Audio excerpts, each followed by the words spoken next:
শিগগিরই চলো, ভাই আর দাদা মারপিট করছে। কেন, কি হয়েছেটা কি? আমি কিছু জানি না, তুমি তাড়াতাড়ি চলো। আচ্ছা চল তো দেখে আসি। আর বলবি আমাকে কুড়িয়ে পেয়েছে নাকি তোকে কুড়িয়ে পেয়েছে? ও মা, দেখেছো ওরা কেমন মারপিট করছে? চল তো দেখে আসি। বড় হচ্ছে ফটো দেখতে। আরে আমি সত্যি বলছি, যদি না বিশ্বাস হয় তাহলে মাকে জিজ্ঞেস কর। আবার বলছিস মিথ্যা কথা, তোর মারবো। এই কি হয়েছেটা কি? আর ঘরটা এরকম অবস্থা করেছিস কেন? ও মা, দেখো না, দাদা বলছে যে আমাকে কুড়িয়ে নিয়ে এসেছো। ও মা, তাহলে কি সত্যি কুড়িয়ে এনেছো আমাকে? কে বললো তোকে এইসব বাজে কথা? ওই তো রজত দাদা বললো, এর আন্দান দেখতে দেখতে।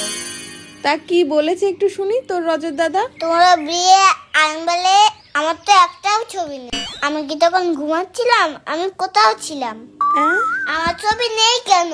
তাহলে কি রজত দাদা যেটাই বললো সেটাই ঠিক? না মামি, আমি ওসব বলিনি, ও মিথ্যা কথা বলছে। আমি মিথ্যা কথা বলছি, তুই তো বললি। হুস, আমি কখন বললাম? রজত, ভাইকে কিন্তু কাঁদাবি না, আমি কিন্তু কাজ করছি।